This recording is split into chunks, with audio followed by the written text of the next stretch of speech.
Okay, we'll look at the how seismic's used to give us the velocity structure and the major boundaries in Australia. And so it's to show us what's beneath this. And with seismic we can cover all three of these depths.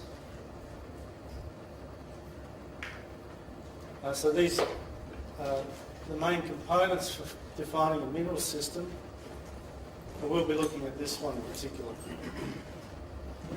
So this is our seismic lines from GA and predecessor titles. We've collected over 27,000 kilometres, and that's onshore. That's our offshore data as well. But I'll be talking about onshore data. That's 40 years, so we have a lot of experience. The black lines were collected with explosives, and now we use a much more logistically easier fibre-sized data, which are the green lines. Okay. As we use our experience, we're constantly trying to improve how we work with our contractors, the project management, just the efficiency, the type of quality of data that we have. Also, we can improve the previous data we collected, enhance it for particular points of interest. We can collect raw data and go deeper than what we had before. So we're always trying to improve even the previous data that we collected. Here in the dashed line we have the major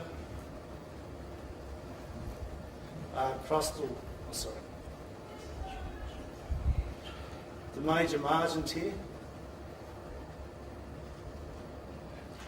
and these can be seen on the magnetics, as you can see there, the major boundaries. We can also see that on the gravity. This is our previous map of the crustal elements, but with seismic that could be improved. And this is our updated crustal boundaries, and there's a 3D model created. The 3D model can be viewed in different angles, and we can also see, which is probably useful, the dip events, or how they dip. Now, the seismic's quite a large job, and we have to consider the amount of equipment and personnel that's used.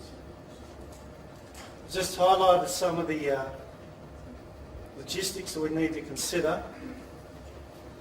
So we have problems with, we may have to consider, do we have all our clearances? What equipment are we going to use? Are we going to get bogged in the rain? We're going to have bushfires.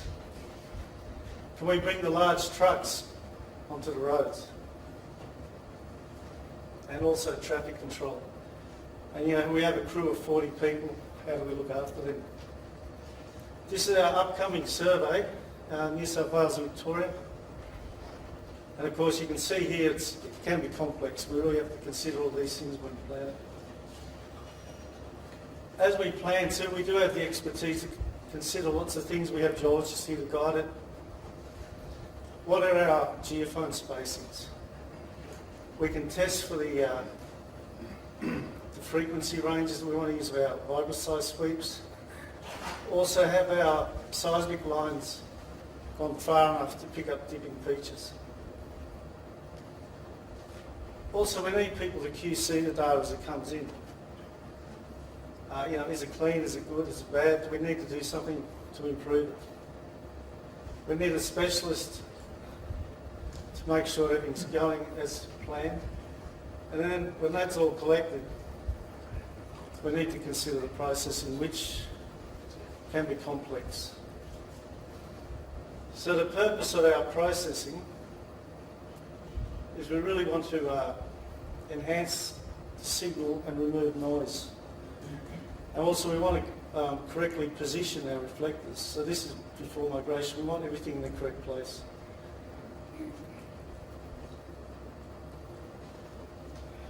So normally with soft rock processing, which is petroleum, they're quite strong reflectors and usually horizontal.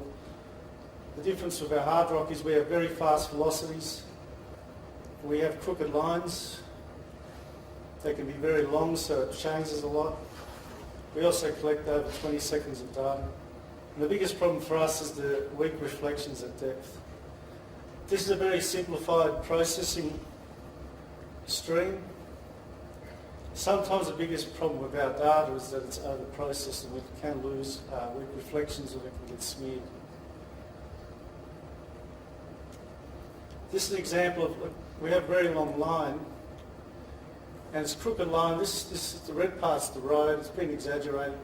But that's the road moving around and winding around the sand dunes in South Australia. And we process on a smooth line through that. But at some of these bends, there will be problems with migration. The data can get easily smeared. So just things that we have to always consider. This is an example where we apply dip move out to enhance dipping events. And it's also very easy to miss them. So if we're not careful with the data, we can miss major structures that are really important for understanding the architecture. This is the Tennant Creek data that's been released today. I've just reprocessed this. The initial processing lost some of these features here, which are probably false. And also the problem with this area in the middle had very weak reflections. And often with processing, the data gets smeared into the zone with low reflectivity. So just taking care of this, we can pick up these smaller, weaker features. We also have the benefit of having geologists here to discuss some of these things as a process. Well, so this was collected for 10 seconds. Initially just one vibra size, we normally use a lot more. We used the raw data, we did extended correlation, and just a very basic stack, I doubled the length of the data, and we could image the monoid, which we didn't have before. Now these are some examples of the deep crustal structures.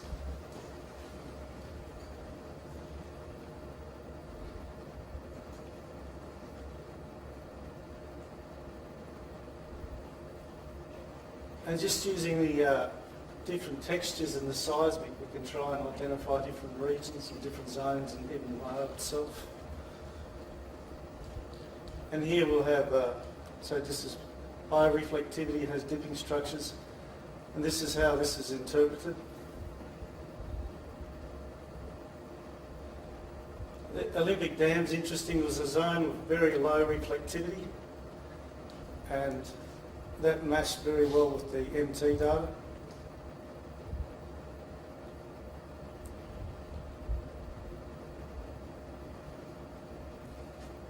This is interesting, Century Mine, and it shows the structures that involved the Century Mine deposit. I'll just show that so you can see behind the interp there are clear reflections. This data from 2003, just to show you how long it is 400 kilometres. It's quite a large data set. There's an area of interest here. And that was then reprocessed and enhanced so we can improve images as required to get more information out of our old data as well. Some of this data has found new things for us. This is a new basin that was discovered from our seismic data in Queensland. And this is our latest data in Queensland. It does show us something quite fascinating. We do have a very deep basin here. That'll be released soon. And this is an example of how the seismic data, this is the interpretation of it, predicted this belt here that maybe have a deposit. And many years later it has been drilled and has become a very large deposit. And in collaboration with ANU, this text has been put out, and that has all our seismic images for all the different seismic lines in there, and that's available at Geoscience Australia. I'll just let Alexi continue with the rest. Thank you.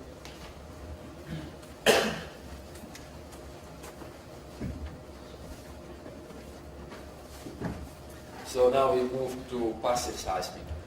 Passive seismic is extremely new field and exploration field, and Geoscience Australia always strive to be at forefront of any technology that's really useful in this matter. So now we just talk about the Earth Array. It's a major initiative of Geoscience Australia for exploring for the future project. About 2.5 million in acquisition and investment in broadband instruments, about 135 instruments went bought and 120 already deployed, known as the green dots in Northern Territory. They will be there for a year and will move further westward to cover larger areas in Northern Territory. But if you look carefully, we have much more data already recovered by universities, and they're very valuable. Mostly they've been used for academic studies, but we are collecting all of them to look from the new side and try to apply passive seismic method for purposes of exploration. And we work together with NU and ANSEER to recollect all the data. Certainly we look in other initiatives like our ocean bottom seismometers, because they are broadband seismometers and really provide very useful information for us to put everything together and get a new data set. If you look at this picture, as we many times already saw, passive seismic really can look from a few meters to hundreds of kilometers, as deep as the Earth's core. So practically we can manage map all lithosphere from top to bottom. And just to put attention on satellites at the bottom, that have already been pointed out by Carol and Yusen for further discussion. So what we're installing on the left, we have our temporal stations that they're saying for a year, and will be moved after a year to another location, and about 15 semi-permanent stations that we're installing in collaboration with Australia Tsunami Warning System and Australian National Seismological Networks. They will be sitting during 4 years of duration of the project to reinforce passive seismic observation in places where National Seismological Network really doesn't cover well. So we're going to have very dense data set. And first check of the stations shows that we really have very good quality data, as good as the permanent stations with very high signal to noise ratio. That is very exciting. Now, is it difficult to install and really move array of 120 stations? Yes, it is. But real challenge is really to bring all legacy data together. Because as Carol mentioned before, we really had problems with old recorders and data, especially with clocks. And when you're compiling a huge data set, you really need to be very, very careful about data quality, because it's the base of your studies. So really big effort is to really bring everything together and look at the quality of the data in a very consistent manner. One of the things that we really do with all data that's coming in, especially legacy data, is checking clocks. Clocks are the problem. So usually we do it based on the earthquakes. We know theoretical arrivals and just check if they really come here properly. And based on that is like a first stage of checking the quality data, because sometimes you can't see it. Error could be not minutes but hours. And suddenly there is a first, because our expectations to have about 100 terabytes of data at the end of the project at least. So we develop very robust and repeatable data handling and data dissemination system that really allows us to manage this large volume of data and reprocess it semi-automatically, but you can automatically. So it's a very big effort sense for our development team as well, and people who really look at the data. What we expect from these studies, because at the moment I already talk about very shallow benchmarking. We look at a few meters to 100 meters, kilometers, using HVSR and spark methods, and trying to understand where we can really apply them. We're looking much deeper to the whole lithosphere using receiver functions, and try to benchmark the MOHO and larger reflectors in the lithosphere. Ambient noise. Ambient noise is very important because we really can recover very shallow three-dimensional bodies with very high resolution, and body wave thermography, where we have not only volumetric, but we can really derive physical properties because we record not only P waves but S waves as well. So there's a lot of effort to really map lithosphere and seismic velocity there. So what is the reason? Why? Because in reality, what we're trying to see is a holistic view of the lithosphere. Because based on these data and gravimetry and extraphysical surveys that we do, we can derive isotherms. Really, we can see partial melting in the uppermost mantle and crust, where really the organism is sitting very, very well on the top right system, and go to the chemical or geochemical modeling.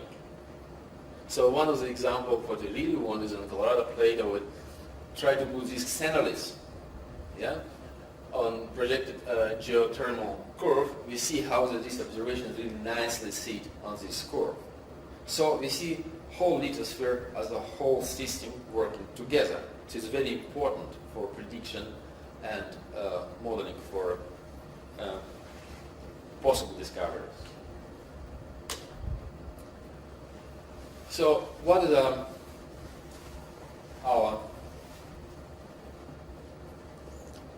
goals here? Is practically map everything that we can, discover new structures and really basins and whatever we can really map,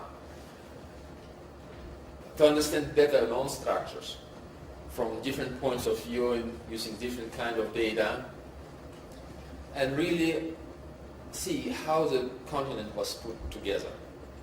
See the, like, not only 3D but 4D evolution of the Australian continent, and certainly predict forage resources. Thank you.